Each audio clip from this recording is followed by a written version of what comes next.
रामपुर गांव में रात के 9 बजे बजने को थे।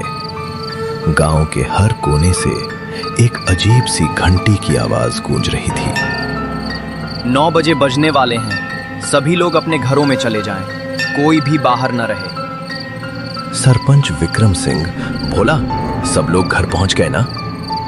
जी सरपंच साहब, बस 2-3 लोग और हैं। तू जानता है ना 9 बजे के बाद क्या होता है? फौरन सबको घर भेज। जी 9 बजे से पहले सबको भेज दूंगा। आर्यन बेटा। हाँ पापा।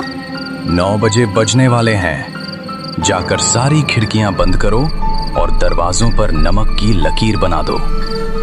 पर पापा, ये नमक की लकीर क्यों बनाते हैं हम रोज?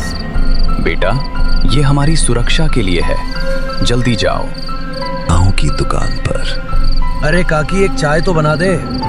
अरे बावले, 9 बजे बजने वाले हैं, भाग जा यहाँ से। अरे बुढ़िया, ये सब बकवास है, मैं नहीं मानता इन बातों को। तू नहीं मानता तो फिर बता, पिछले महीने राजू कहाँ गया जो 9 बजे के बाद बाहर था? वो शायद शहर चला गया होगा। हाँ जा, अपने घर जा और आज रात नमक की लकीर जरूर बना लेना। पूरे गांव में सन्नाटा छा गया। हर घर की खिड़कियां बंद थीं और दरवाजों पर नमक की सफेद लकीरें चमक रही थीं। आर्यन अपने कमरे में था। उसने सब कुछ किया था, खिड़कियां बंद, नमक की लकीर, पर उसे अभी भी समझ नहीं आ रहा था कि आखिर ये सब क्यों। अचानक खिड़की पर दस्तक हुई। आर्यन की सांसें रुक गई। भैया खोलो ना, मैं अनिल हूँ, मुझे बहुत डर लग रहा है। आर्यन पहचान गया। अनिल उसका दोस्त था जो पिछले महीने गायब हो गया था। अनिल, तुम कहाँ थे इतने दिन? आर्यन दरवाजे की तरफ बढ़ने लगा, पर तभी उसे अपने पापा की बात याद आई। 1 हफ्ते पहले। बेटा, कभी भी 9 बजे के बाद दरवाजा मत खोलना, चाहे कोई भी हो बाहर, चाहे तुम्हारा सबसे करीबी दोस्त ही क्यों ना हो। पर पापा, अगर कोई सच में मुसीबत में हो तो? बेटा, 9 बजे के बाद जो बाहर है वो इंसान नहीं रहता। अनिल, तुम सुबह आ जाना, अभी मैं दरवाजा नहीं खोल सकता। क्यों भैया, मैं तुम्हारा दोस्त हूँ, तुम मुझ पर भरोसा नहीं करते? नहीं, मतलब सुबह आ जाना प्लीज। आर्यन, खोल दो दरवाजा, नहीं तो तुम्हें पछताना पड़ेगा। आर्यन ने झटके से पर्दे बंद कर दिए और अपने पापा के कमरे में भाग गया।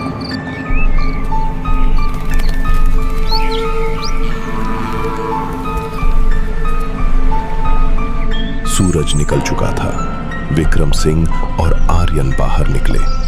पापा, कल रात अनिल आया था। क्या? हाँ पापा, वो मुझसे दरवाजा खोलने को कह रहा था। बेटा, वो अनिल नहीं था। पर उसकी आवाज तो। आओ मेरे साथ, तुम्हें कुछ दिखाना है। दोनों गांव के बाहर एक पुराने कुएं के पास पहुंचे। वो कुआं देखने भर से ही समझ आ जाता था कि वो कितना पुराना और कितना खतरनाक है। ऐसा लगता था जैसे उसकी गहराइयों में अनगिनत राज दफन हो, जिन तक किसी इंसान की नजर पहुंचना लगभग नामुमकिन था। उसके अंदर झांकने की कोशिश भर से दिल में एक अजीब सा डर और रहस्य जाग उठता था। ऐसा लगता था मानो अगर कोई सच में उसके भीतर झांक ले तो शायद वो सिर्फ पानी नहीं बल्कि सदियों से छुपे भयानक सच भी देख ले। बेटा, ये कुआं देख रहे हो? हाँ पापा, ये तो बहुत पुराना है। 50 साल पहले इस कुएं में एक बच्चा गिर गया था। उसका नाम था अनिल। क्या? पर मेरा दोस्त? तुम्हारा दोस्त भी अनिल था और वो भी पिछले महीने इसी कुएं के पास गायब हुआ था। मतलब? बेटा, इस गांव में एक श्राप है। 50 साल पहले जब पहला अनिल कुएं में गिरा तो गांव के लोगों ने उसे बचाने की कोशिश नहीं की, क्योंकि वो एक गरीब घर का बच्चा था। उस बच्चे की मां ने मरते वक्त इस गांव को श्राप दिया था। उसने कहा था, जैसे मेरे बेटे को अकेला मरने दिया, वैसे ही हर 50 साल में इस गांव का एक बच्चा उसका साथी बनेगा। और नमक की लकीर? नमक एक पवित्र चीज है। ये उन आत्माओं को घर में आने से रोकता है, पर अगर किसी ने खुद दरवाजा खोल दिया तो नमक भी नहीं बचा सकती। पर पापा, क्या कोई तरीका नहीं है इस श्राप को खत्म करने का? है एक तरीका, पर वो बहुत खतरनाक है। रात 9 बजे बज गए। रमेश अपने घर में बैठा शराब पी रहा था। बकवास है सब, कोई भूत प्रेत नहीं होता। उसने नमक की लकीर बनाई ही नहीं थी। पापा, पापा दरवाजा खोलो। रमेश उठा। ये उसकी बेटी की आवाज थी, जो 10 साल पहले मर चुकी थी। रिया, तुम? हाँ पापा, मैं वापस आ गई। मुझे अंदर आने दो ना। पर तुम तो... मैं जिंदा हूँ पापा, प्लीज दरवाजा खोलो। रमेश, जो शराब में धुत था और अपनी बेटी को देखने के लिए तरस रहा था, दरवाजे की तरफ बढ़ गया। उसी समय विक्रम सिंह का घर। पापा, रमेश अंकल ने आज नमक की लकीर नहीं बनाई। क्या? चलो जल्दी। रमेश के घर के बाहर विक्रम सिंह और आर्यन दौड़ते हुए पहुंचे। रमेश दरवाजा खोलने ही वाला था, रमेश रुको! पर बहुत देर हो चुकी थी। रमेश ने दरवाजा खोल दिया। सामने कोई नहीं था, बस अंधेरा। रिया, तुम कहाँ हो? यहाँ हूँ पापा, यहाँ। अचानक कई हाथ अंधेरे से निकले और रमेश को अंदर खींच लिया। उसकी चीख पूरे गांव में गूंज गई। दरवाजा धड़ाम से बंद हो गया। विक्रम सिंह और आर्यन घर आ गए, क्योंकि अब वो कुछ नहीं कर सकते थे। विक्रम सिंह ने कुछ सोचा और आर्यन से बोले, आर्यन बेटा, तुम सो जाओ, कल सुबह जल्दी उठना है। आर्यन कुछ पूछने ही वाला था कि विक्रम सिंह अपने कमरे में चले गए। आर्यन भी अपने कमरे में जाकर सो गया। अगली सुबह रमेश का घर पूरी तरह खाली पड़ा था। ऐसा लग रहा था जैसे वहां कई दिनों से कोई सांस तक न ले रहा हो। दरवाजा आधा खुला था, खिड़कियां हवा में धीमे धीमे चरमराती थीं और अंदर हर चीज पर मोटी धूल जमी थी। सबसे डरावनी बात यह थी कि रमेश भी गायब था, बिल्कुल अनिल की तरह। दोनों ऐसे गायब हुए थे जैसे जमीन निगल गई हो या हवा में घुल गए हो, और किसी को नहीं पता था कि उनके साथ आखिर हुआ क्या था। पापा, अब क्या होगा? बेटा, अब हमें वो काम करना होगा जो मैं नहीं करना चाहता था। क्या काम पापा जो हम नहीं करना चाहते?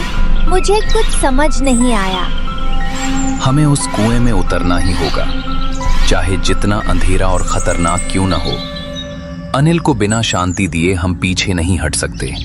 अगर उसकी आत्मा वहीं फंसी है तो हमें उसे मुक्ति दिलानी होगी। शायद उसी में इस रहस्य का असली जवाब छुपा है। उस रात कुएं के पास विक्रम सिंह, आर्यन और कुछ गांव वाले पुराने कुएं के पास चुपचाप खड़े थे। रात के 8:50 बज रहे थे और आसमान बादलों से घिरा था।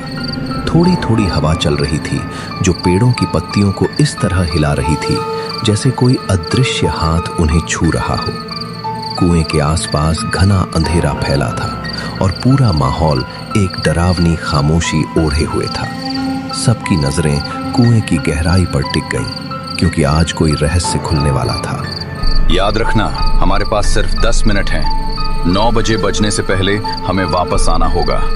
पापा, मैं आपके साथ चलूंगा। नहीं बेटा, तुम ऊपर रहो। अगर मैं 9 बजे तक वापस ना आऊं तो रस्सी काट देना। कुएं के अंदर विक्रम सिंह धीरे धीरे नीचे उतर रहे थे। कुआं बहुत गहरा था, नीचे सिर्फ अंधेरा था। जैसे जैसे वो नीचे जा रहे थे, उन्हें अजीब सी आवाजें सुनाई देने लीड। यहाँ मत आओ, तुम भी यहीं रह जाओगे। पर विक्रम सिंह रुके नहीं। आखिरकार वो कुएं की तली में पहुंच गए।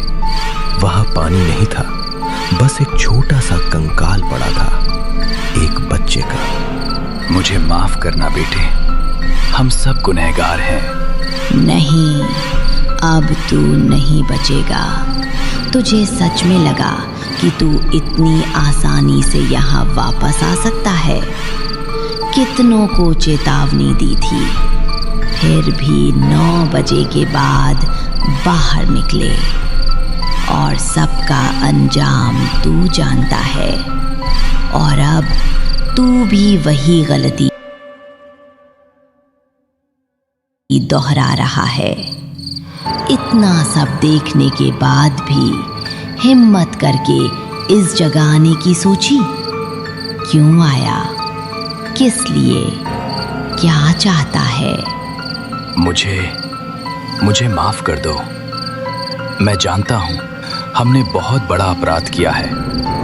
इस गांव ने बहुत लोगों को दुख दिया, बहुत आत्माओं को भटकने पर मजबूर किया, लेकिन हम बदल गए हैं।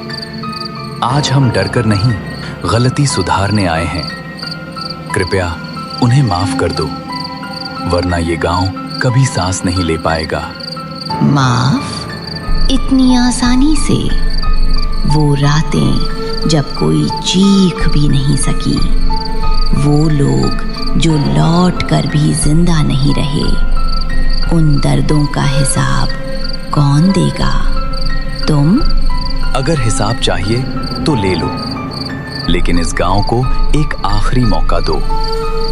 हमने आज तुम्हें बुलाया है छुपने नहीं, सब खत्म करने के लिए। ऊपर 8:58। पापा, सिर्फ 2 मिनट बचे हैं। विक्रम, जल्दी ऊपर आओ। पर कोई जवाब नहीं आया। 8:59। पापा, 1 मिनट, प्लीज ऊपर आ जाओ। तभी रस्सी में हलचल हुई। 9 बजे घंटी बजने लगी। पापा! विक्रम सिंह ऊपर आ गए, बिल्कुल समय पर। उस रात के बाद से गांव में सब कुछ बदल गया। 9 बजे के बाद कोई आवाज नहीं आती थी, कोई दस्तक नहीं होती थी। श्राप टूट गया था। पर एक रात आर्यन अपनी खिड़की से बाहर देख रहा था। तभी उसने दूर से एक छोटे बच्चे को देखा। वो बच्चा मुस्कुरा रहा था और हाथ हिला रहा था। वो पहला अनिल था, पर इस बार वो डरावना नहीं था, वो शांत था। आर्यन ने भी हाथ हिलाया और बच्चा धीरे धीरे अंधेरे में गायब हो गया। कुछ कहानियां खत्म हो जाती हैं, पर कुछ सवाल हमेशा रह जाते हैं। क्या रमेश वापस आया? नहीं। क्या अनिल का दोस्त मिला? नहीं। पर एक बात तय है, कभी कभी हमारे गुनाहों की सजा अगली पीढ़ियों को भुगतनी पड़ती है। और हाँ, अगर कभी रात को कोई आपके दरवाजे पर दस्तक दे तो पहले देख लेना वो कौन है, क्योंकि कभी कभी जो दिखता है वो होता नहीं है। कुछ दरवाजे बंद ही रहने चाहिए, कुछ सवालों के जवाब नहीं जानने चाहिए, और कुछ आवाजों को कभी जवाब नहीं देना चाहिए।